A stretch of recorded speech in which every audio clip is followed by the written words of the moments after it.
Hello and welcome back to the Wheel Talk podcast. My name is Abby Mickey. We are here to talk about professional women's road cycling. I'm joined by Gracie Elvin. Hey, good to be here as always. And Matilda Price. Tilda, hello. Good morning. Good to be back after a little while. Yeah, you've had a bit of a break from the podcast for post-tour. Needed it. Just enjoying the end of your summer. Yeah, it's been good. The summer is pretty much wrapped up and we ended it with the Tour de Romandie over the weekend. We've still got a couple races still to come. CMAC Ladies Tour and the races in China are the final World Tour races of the year. But this wrapped up kind of the climbing races for the women this year. The last big climb was on Saturday, and now it's pretty much a sprinter's game. The Worlds will be a classics course, and we have a couple other random races like Europeans this weekend, but Tour de Romandie was the end of the climbing stage races in a way. Much like the season started, the climbing season at the UAE Tour, it ended with a lot of Kopecky just being incredible. We had stage wins by Elisa Balsamo and Rihanna Marcus and Demi Vollering, but Kopecky came out on top with 3 podium finishes and the overall win.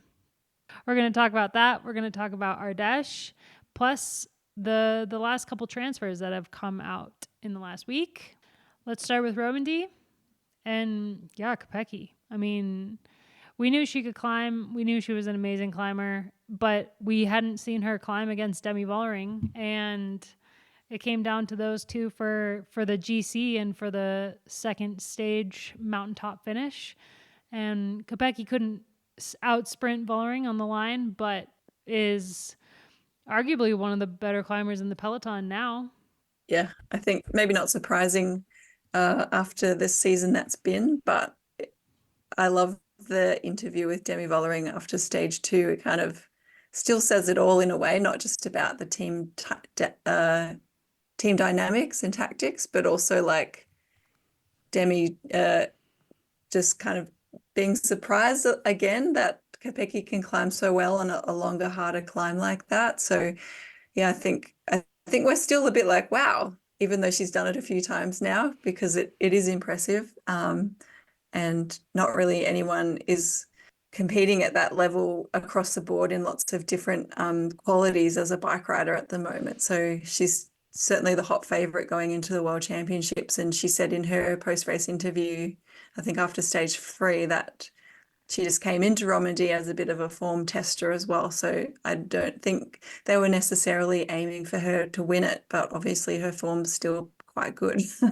Yeah, it's such a weird one because it shouldn't feel like a surprise anymore. Yeah, every time you see her up there on one of these climbs, it does feel unexpected. And I think especially after sprinting to second on stage 1, I think that's the weirdest part, isn't it? That she's not losing anything anywhere else, really. I mean, arguably you could say she didn't get the results like on the track this year that she wanted, but she's still getting up there on the flat, in the classics, on the climbs. It's like, where is this all coming from? Usually riders have to sacrifice something to be better at another thing, but yeah, it was just very, very strange. And in many ways, like even stranger that she didn't win the sprint. Like that was very unexpected. And I think with it being so close on the line and the timing of the throw, you could see that they're two riders that really know each other and know how to beat each other. And Vollering kind of exposed maybe one of Kopecky's weaknesses to beat her there. But yeah, after leading her out, you thought that it was nailed on for, well, not leading her out, as me and Abby said earlier off the podcast, but being on the front, you wouldn't have expected that. And then, yeah, Vollering beat her in a sprint. It's like, what are you doing, Kopecky? Like, who are you in this situation? You're meant to be the sprinter. Yeah, that second stage was so fascinating to watch in the end because it was clear that SD Worx were the strongest team in the race. I mean, Mavi Garcia did the same thing she did on the stage of the Giro that Nia Fisher-Black won, where she led for most of that final climb and really broke that whole group apart. I mean, she's just such a strong climber, and you could really tell how she was riding, but definitely spent a lot of energy breaking that group apart, only to finally kind of become distanced when it came down to the 4 riders that would kind of eventually, go for the win. And SC Works had 3 out of 4 with Niamh Fisher-Black in there, and Gaia really neat. I think Gaia did everything that she possibly could have done to try to crack Kopecky.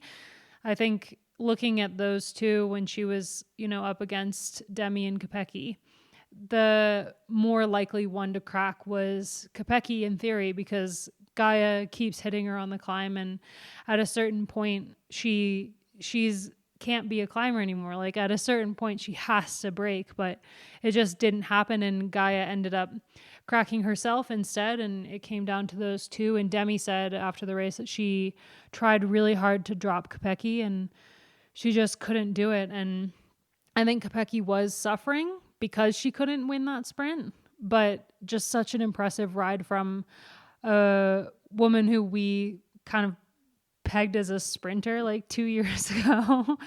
And now going into next season, there's so many questions about SC Works and, what they're going to do without Demi. Demi publicly acknowledged for the first time that she's leaving SC Works next season. Obviously, the team said very early in the year that she wouldn't be re-signing, and we've kind of known since the classics that she wasn't going to stay, but Demi herself has never verbally said, I'm leaving the team until stage 2. And so we know that there's going to be a lot of changes at SC Works. I was literally just looking at their roster for next year, and there's still a lot of empty space, and they are a team that usually announces quite late riders' new signings, but they have a lot of empty space still. And Demi Vollering is one of their highest scoring riders, obviously, and her going to another team you'd think would be a blow, but it's not really that much of a blow when you look at how Kopecky is riding and the fact that Van der Breggen is coming back. I think there's been so much like, SC Works isn't going to be the dominant team that we know next year because they're losing Vollering. But in reality, they're going to be just as dominant as they have been, because Kopecky by herself is like this force.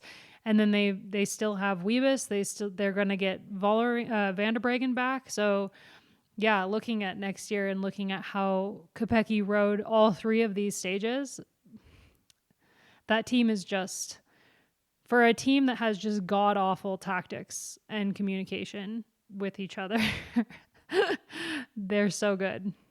Yeah, I think the only thing that they will miss is having they're not, well, we don't think they're going to have quite so much depth. I mean, we don't know exactly who's coming into the team, but there aren't that many big names left on the market. And losing Niamh Fisher-Black and losing, we think, Marlon Ruser, who obviously hasn't been racing in the latter end of this season, but is usually a really key part of it.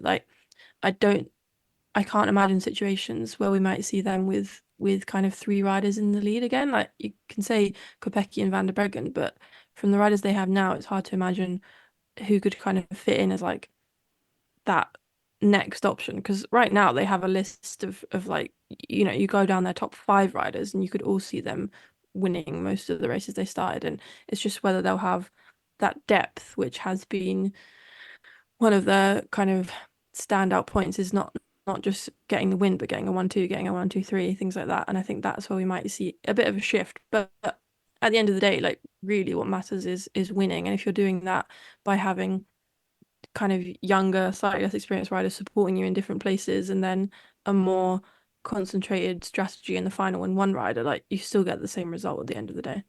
Yeah, and if we're thinking just in that group on Saturday that kind of contested the win, or at least was present in the final 5 kilometers, you've still got, assuming that Van der Breggen will be at that level, which there's no reason to believe that she won't be able to get back to that level. I think Ruth Edwards this year proved that time away from the peloton doesn't exactly mean that you're completely out of it.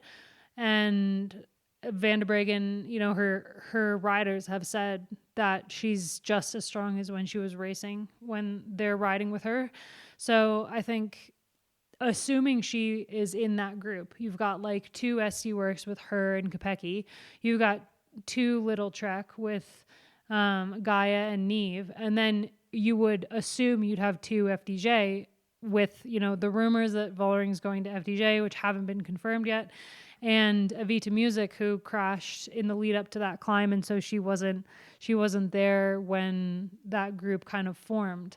And I would expect her to at least be close to that group the way that she rides. I was surprised to see a couple riders drop. Like we saw Paulina Royarkis was dropped. She obviously just got third of the Tour, but I think like timing of form and everything is a huge deal, especially in a later season race like this. So yeah, I mean, the racing will be more wide open, but I just don't think that SD Worx is going to be any less of a threat. Speaking of SD Worx, the sprint for the second stage between Kopecky and Vollering, and also kind of the continuing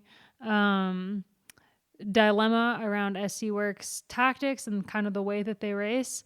It was brought up again over this race because of that sprint and basically just how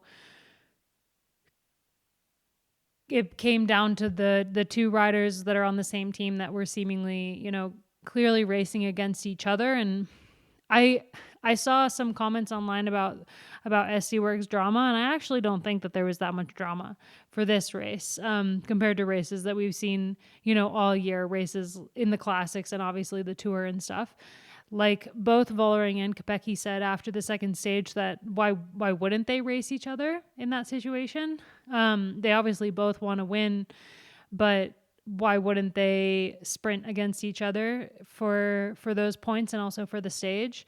Yeah, I just think that the drama in this case, it didn't really strike me as anything more unusual than what we've seen all year.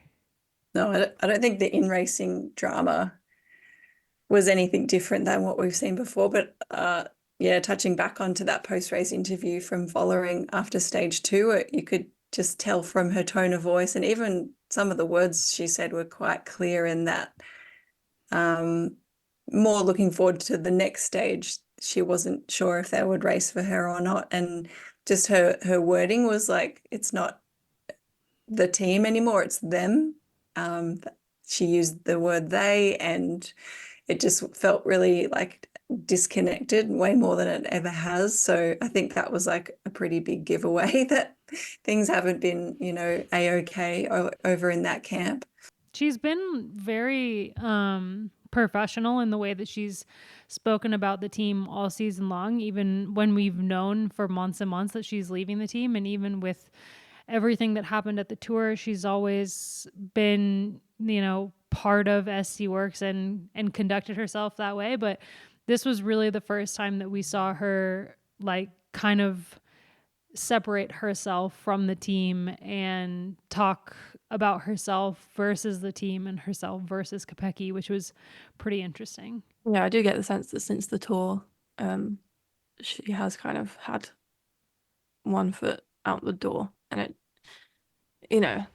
you can see why. And they kind of race like it, don't they? Like, in theory. But this is the thing, is that we think that SD Worx go into a race with a leader, and it's like a men's race where there's one leader, and that's your designated protected rider. And whatever scenario you get yourself in, that rider is going to be the one that goes for the win. But like, we know that isn't how SD Worx work. Like, they've never ever said that. They go into races like Flanders and say, yeah, we've got 3 leaders. Like, they're not going to go into even a smaller race with a more like clear plan. And it's like you say, Abby, like, I don't know what they actually really could have done in the final of that stage. Like, you could arbitrarily say, okay, Kopecky's going to go for the win or Vollering's going to go for the win, but kind of why would you do that? Like, you may as well just let them sprint it out. It's not really, it would just be a sort of arbitrary decision, and either way, I don't think, neither rider's going to be happy either way you say it. And you can see why the team wouldn't put leadership on the shoulders of the rider who's leaving, and you can also see why they wouldn't want to totally piss her off by saying, oh, you're working for Kopecky today. So like, yeah, I think you just kind of have to let them go for it. And fortunately or unfortunately, this will be the last time we see them racing like that as teammates. And I think that means that, that was hopefully a bit of a taster of what we're going to get to see next year, which there will be a bit more tension and excitement. I kind of will miss the SD Worx chaos and the drama and talking about these storylines every week, but in terms of like sporting spectacle, it's going to be so much better seeing these riders as opponents instead of teammates, where team drama becomes the story over like sporting ability. Yeah, I'm going to miss it too. They got kind of lucky in the third stage that they didn't really have to do anything. I mean, by design, they sent Neve Fisher-Black up the road because they knew she was close enough on GC that other teams would have to chase, but she wasn't a threat really to Kopecky leading the race or to Vollering if something had gone, another way and Vollering had been able to kind of get away from Kopecky. So they didn't have to work as a team at all on Sunday because other teams were more interested in pulling back Neve and Brianna Marcus up the front. And in the end, Kopecky and Vollering both just kind of had to watch what other riders were doing and sit in that group, and they didn't have to cooperate with each other at all. So they did get a little lucky in that sense that there wasn't a bigger GC threat that tried to go up the road, but the course also didn't quite suit that kind of move. So yeah, it all came down to the second stage really, and that's where the big GC move happened. And yeah, Kopecky just was too good on the climb. Actually, Tilda, you texted me after the race that if Kopecky had been in the Tour. I actually do think this. Like, on reflection, I do think this because, that Tour, whether it was the way it was raced or the way that the level that riders are at, the climbing, we didn't see enormous gaps. It wasn't like super, super elite climbers that were winning by 2 minutes. And the thing that Kopecky has that Vollering doesn't always have is like the aggression and like the kind of bravery to go for it. And like if she was in that position with having to take time on Cassia, like she would have just gone mad for it, I think. And obviously from the way that the team have acted this week, they would have allowed her to be their leader and to be, going for it over Vollering, I think. And I think she would have matched Niewiadoma pretty well, and she's clearly matching Vollering. Obviously, it's a bit different, but I do think that if she had gone for it, we saw how good she was at the Giro. We saw how important like seconds and aggression and stage placings mattered at the Tour, and that's all that Kopecky can do. And I don't think the climbing would have been too hard. So yeah, I mean, obviously it's a kind of stupid conversation, but it makes next year very, very, very interesting. And for us and for the team and for kind of everyone involved, it will be interesting to see what SD Worx do, where Kopecky is. But yeah, I think we have to count her as a really serious GC contender now. It's not just a one-off. It's never been just a one-off. She is going to be a rider who's competing for the win in the Tour in the next few years, I think. Definitely. I don't think it's a silly convo. It's definitely a good point to raise, and there's so much to look forward to next year. And we might not be completely without SD Worx drama with Anna van der Breggen back in the mix anyway. I think that there's going to still be some interesting team dynamics there as she gets more confident in her strength in the pro peloton. I mean, even before Demi, we still always used to question what exactly SD Worx was playing at in races, like especially the classics, and they always still came out on top. So I definitely don't think the drama is behind us. It'll just be, I think, a different kind of drama in the future. But the thing about like Kopecky next year is Anna van der Breggen is coming back. We don't know how she's going to do. And as far as SD Worx is concerned, they're kind of like, shouldn't be too fussed about how Anna van der Breggen is going to do in the peloton when they know that they have Kopecky. Because even the least that Anna van der Breggen can do next year is still going to be a huge asset to Kopecky if that's the way that the cookie crumbles when it comes to the Grand Tours. And then there's Demi. And we still don't know where Demi is going, although I just said FDJ, but that's been the rumor for months and months and months, and it's still unconfirmed. And no matter my prying, I cannot get answers out of people. But yeah, we still don't actually know where Demi is going. There's still been no announcement. And I really think that we're going to have to wait for a couple more weeks to find out exactly where Demi is going and what that contract looks like. Because I think they're going to wait until after the World Championships to announce Demi's new team. Honestly, I'm getting impatient. It's been so long that we've known she's leaving. Like, just need to know. It's just like curiosity, isn't it? And also like the way that, her move has dictated so much of the market in terms of every team, who they're looking at, who they're signing, where the budget is. Yeah, it's the one that we actually still don't know about. And like this means that other teams actually don't necessarily know either. And it must be a bit of a weird time for everyone. Yeah, I mean, we don't know where Kopeckis going. We don't know what SD Worx looks like. We still don't know technically where Elisa Lamborghini is going. That's not been announced either, although that one's a little bit less, hush hush. There's still a lot of movement to happen, and we've had a couple announcements in the past week of signings. Ali Wollaston is signed to FDJ, which is an awesome move for her. She was in a good spot at AG Insurance Sudal, but I think she'll add a lot to FDJ Suez next year. And Visma Lisabike announced 2 youngsters would join the team. Imogen Wolf, who's already been stagiating with them, the 19-year-old. So she's signed with them for the next 3 years, through 2027. And also Victoria Chadanova. There's an L in there as well. She's Slovakian. Another 19-year-old. So our conversation last week about World Tour teams picking up 19-year-olds still stands because they've signed her on a 3-year deal through 2027 as well. And she's a bit more of an interesting figure because she's not really done a ton of racing, but really has smashed some of the junior racing this year, especially like in Slovakia, and won the junior cross country at the mountain bike world championships recently. Yeah, that's a really interesting signing, and I think it kind of makes you think. Like, for me, it makes me think. I'm a bit more interested in like what is the scouting process for these teams? Like, how do you find this like Slovakian junior who's mainly raced in Slovakia? Like, where do you discover this person? Like Imogen Wolf, sure, she's kind of been in the conversation with like Kat Ferguson and in the classics, but where are they finding these little riders? And Visma Leasebike love picking up a young rider, and it is paying off in some ways. Some of their riders are really coming through, but yeah, it'll be interesting to see how they go next year with kind of 2 huge name riders in Pauline and Mariana being supported by a fairly young and inexperienced cast of riders. They're always talking about building for the future, but they've kind of been talking about that since 2020, and it's like, okay, maybe we do need a little bit of experience and success at some point. But yeah, super interesting from them, and it just follows the trend of teams picking up riders really, really young. I think we're just going to see more and more of it.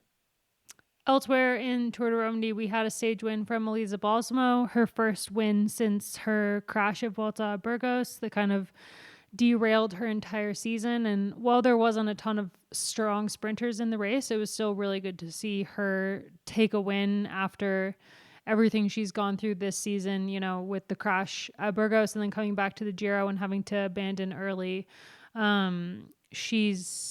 She'll be really happy to get that win, and Little Trek will also be super stoked about that.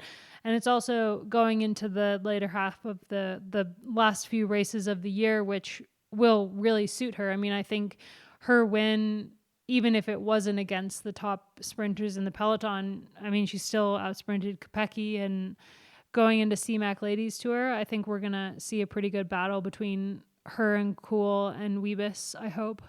Yeah, and kudos to Trek too. Like, they were a pretty solid unit at Romandie. They earned that win with Balsamo, and I think that's going to see their season out with a bit of a high as well. Like, they've come away again at the Tour de France without a win, and I think just being able to, turn that around pretty quickly and keep racing positively, I think is one of their strengths.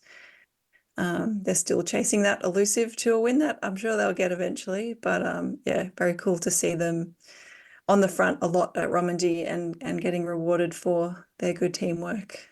Wow, you're right. They haven't won at the tour ever. They probably do not like that. No.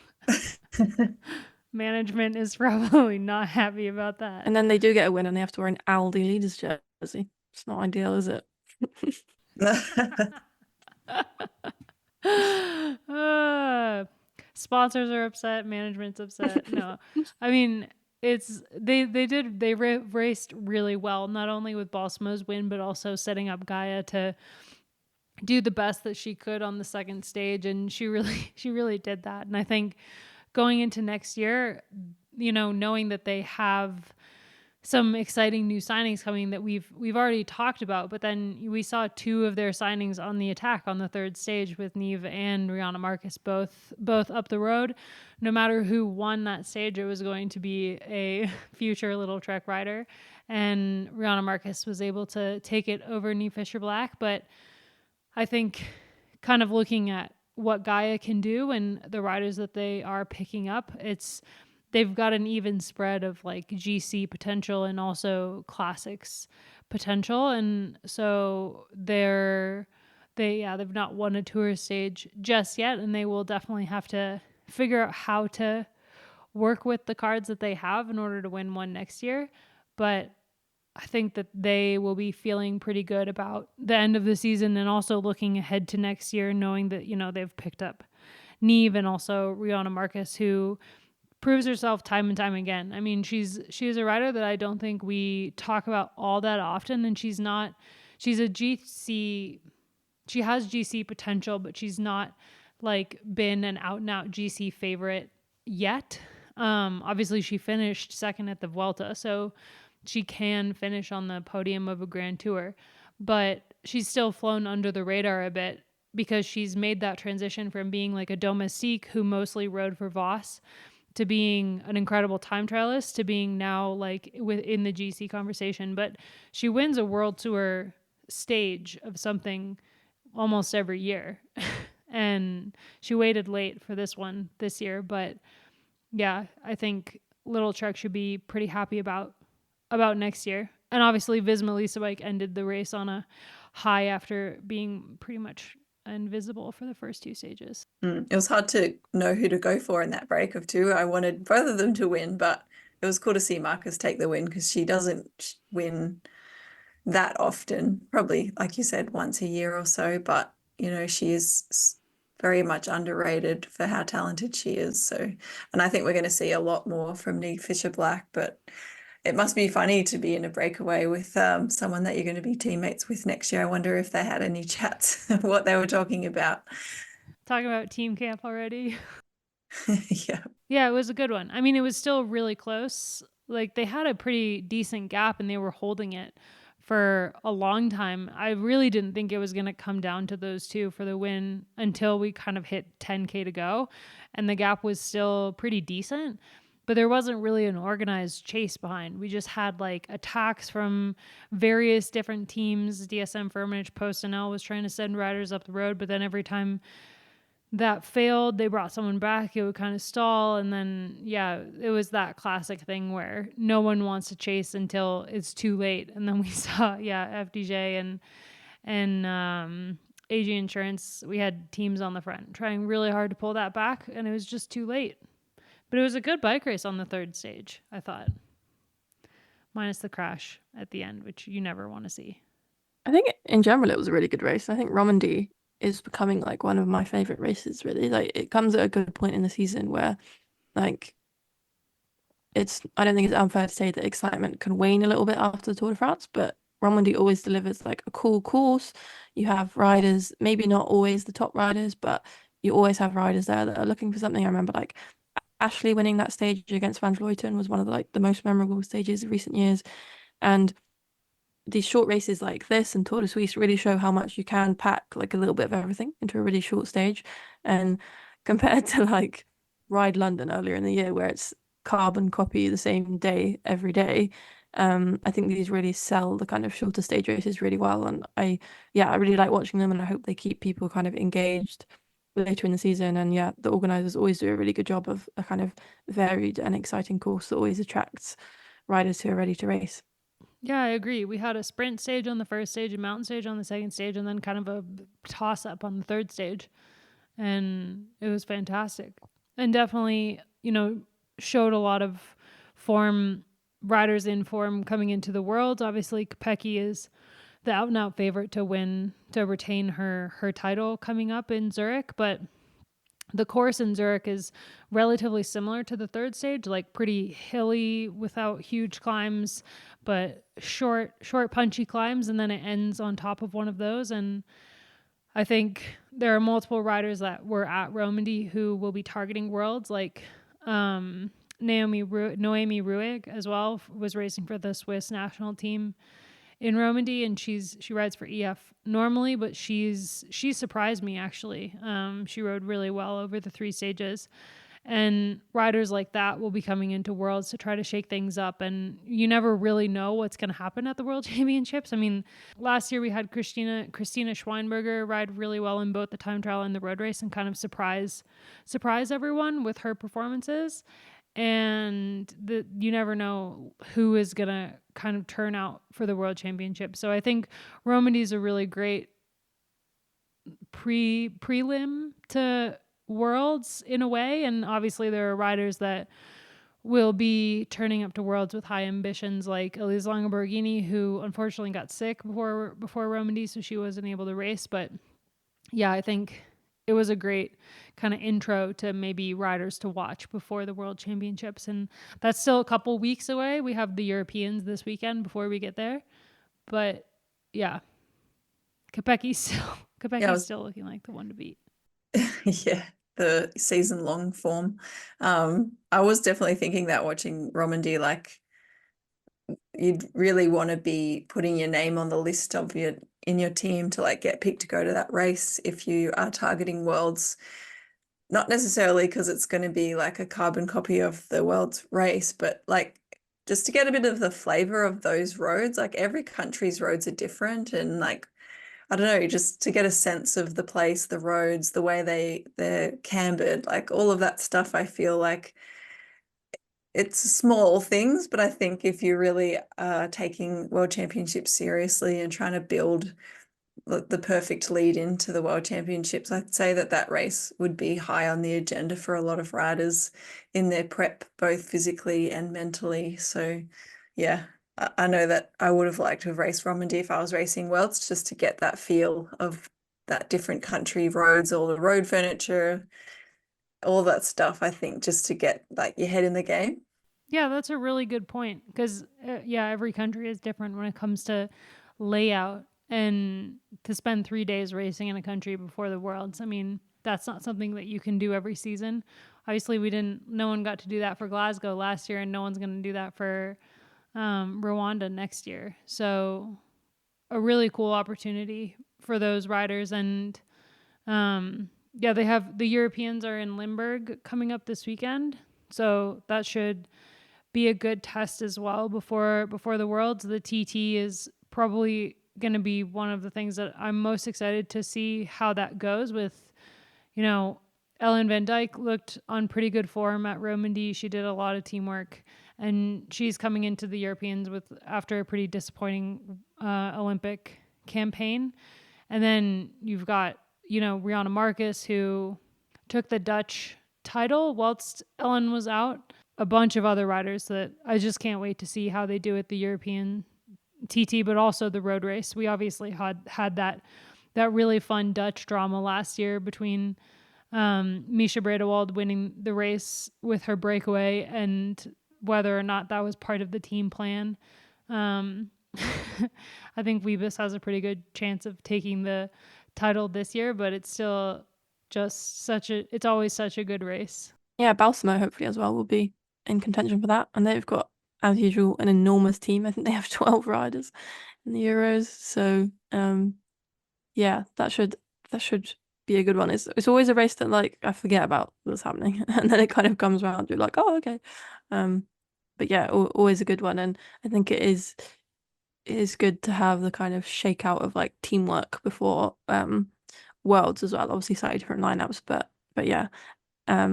And also it's nice this year having Worlds something to like build up to in September. It was very strange last year having it in August, and I'm happy to have it back to normal. Yeah, it's really throwing me off, to be honest. That Worlds was such a different time last year, that like at this point last year we already had Worlds. It was already over. And this is the normal schedule, but it's still it's still like tripping me up. Elsewhere in the world, in France, we had Feminine Ardèche, which we talked about last week as being one of these lower level races that often has a really good field. And we had Talita de Jong take 2 stage wins, the first 2 stages and also the overall. But we also had a couple other notable victories. Nina Boisman won the 3rd stage from a breakaway, and Fariba Hashimi, who we talked about after the Olympic road race, won the Queen stage for the World Cycling Center. The first female Afghan rider to win a European UCI race, and potentially the first rider from Afghanistan ever to win a UCI race on European soil. Yeah, I think so. The first thing I read this morning was the Global Peloton newsletter, which if you are interested in riders from countries like this, you should definitely be reading. But yeah, he said very historical first rider from Afghanistan of male or female to win a UCI stage in Europe. It's like huge, really. And I think, you know, a lot of us who are really tuned into women's cycling have known Hashimi's name for a while, and she was on continental teams before. Kind of a lot of riders start off with WCC, but she's kind of almost like gone back because she's such a talented rider and just didn't have a spot for this year. But I think it kind of, and it shouldn't be something that has to be proven, but it reminds us that these riders that we see performing at, say, the Olympics or Worlds, where there is kind of a bigger quota for small nations, they're not just there to make up the numbers. Like, they are super, super talented riders who have a place in the peloton, and I think Hashimi kind of just proved that to the max. And Ardèche is such a hard race, and that was the hardest stage. Like, it's an enormous win, and whoever won that stage, we would have been going, wow, they're really a rider for the future and deserve a spot on a big team next year. I don't think that she has a contract announced for next year yet, but I'm sure if no one signed her yet, they will be looking at her for next year. And it's just a really good sign for kind of the growth and globalization of cycling in general.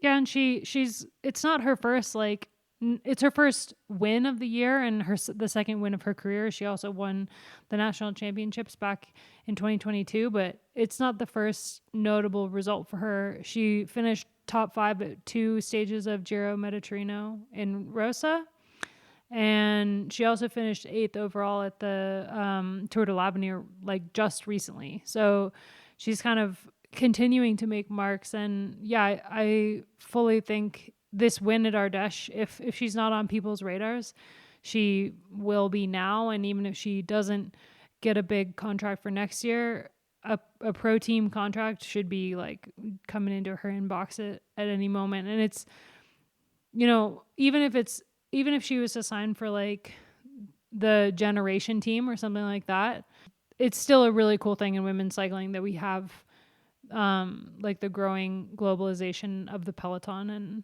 to have her in there. And obviously she's really talented. Yeah, definitely a remarkable performance, and probably more remarkable story considering the country that she's come from. But yeah, I'll happily sing the praises of the UCI in this regard. I think I've mentioned it a few episodes ago that they have this World Cycling Centre and that opportunity for riders such as Hashimi to come and race in Europe and support it and come and live in Aigle and have these opportunities to develop the talent, because, you know, at the end of the day, sport is not exactly fair, especially an expensive sport like cycling. It's not. We're seeing the best of the best, but we're seeing the best of the best who can afford to do this sport, who had the opportunity to try it as a younger person. So to have these extra ways in to this sport is just going to show us more diverse talents and give these kind of riders the opportunities that they deserve that they might not have had otherwise. Apart from Hashimi, I mean, the most notable rider of the whole race is really Talita de Jong, who won the first stages and also won every single classification, sprint, mountains, points, and overall. She won it all with those 2 stage wins, and also 5th, 4th, 3rd, 5th. Like, she never finished outside of the top 5 for the entire race.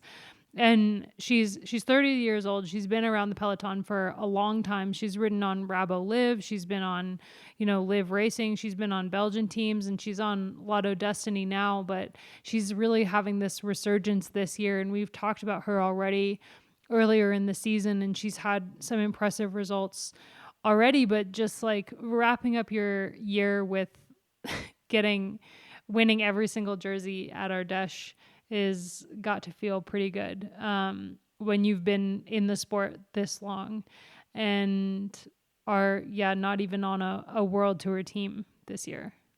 Yeah, that was so cool to see. And she's a rider who, she's such a veteran of the peloton, but she's not always had the best luck in terms of the teams that she's been on. She's had to really take a step down, and that's when we see a lot of riders unfortunately step away from the sport, but she's really stayed committed to it. And yeah, to see that kind of paying off with some really huge results. She obviously had a really good Tour de France as well, where obviously the level is a bit higher than Ardèche, but to kind of turn that into the win, and like such a big win, and like I would say quite, winning all of those things, it is essentially a dominant win. Like it's huge, and it is really cool to see those riders that kind of work so hard for things and have been going at this for a really long time, having such big success. And it's not just, riders are able to keep up that level over a really long time now, which is cool to see. And it's not like there were world tour teams in the race, and riders who you would have picked to win the overall, but she really came in looking really strong after the Tour de France Femme, and just really, really impressive for her. And she's on Lotto Destiny again next year. I think that it's obviously suited her well. She's had some good results there this year, and I think the team will continue to support her for next year. But she's 30, but she's also only 30, and this is a sport that there are more and more young riders signing into world tour teams, but we used to say that women didn't peak until later. And so I can't wait to see what she does next year, and also, into 2026. Maybe she's going to SD Worx. That'd be Any rider without a contract, I'm like, could be you. It could be you. That's probably what they're saying also. All right, well, we'll wrap up this episode. We've got, like I said, Europeans this week, and we're building up to the World Championships, but the season isn't over yet. We've still got a lot to come. Obsessions? Ooh. I'm obsessed with my obsession. I'm a huge fan of track and field. I've said this multiple times, especially in an Olympic year.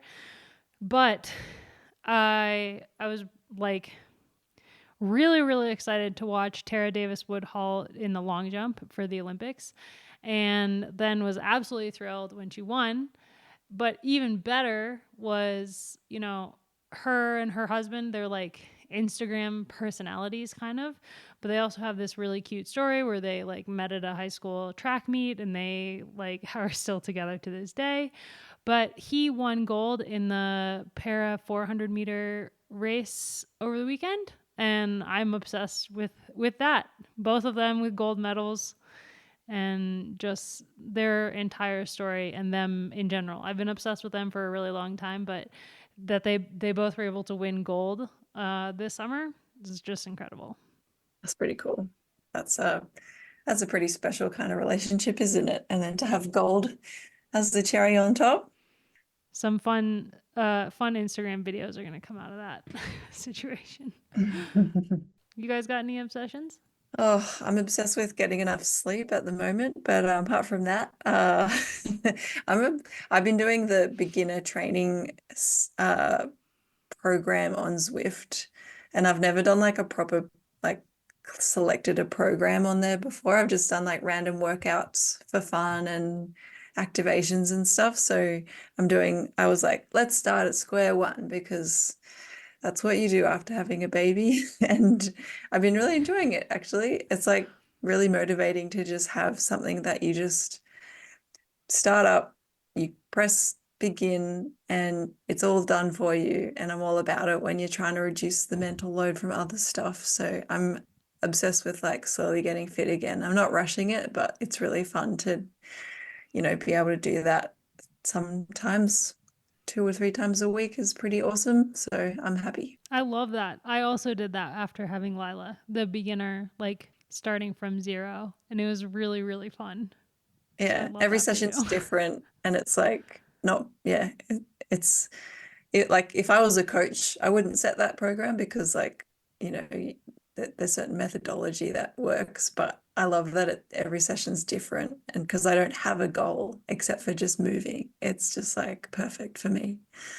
Tilda, how about you? Well, I've been rounding off my summer with some really good concerts. I've been cramming in quite a few, which I feel like I often say musical things for my obsession, but I think music and going to gigs is essentially my number one hobby.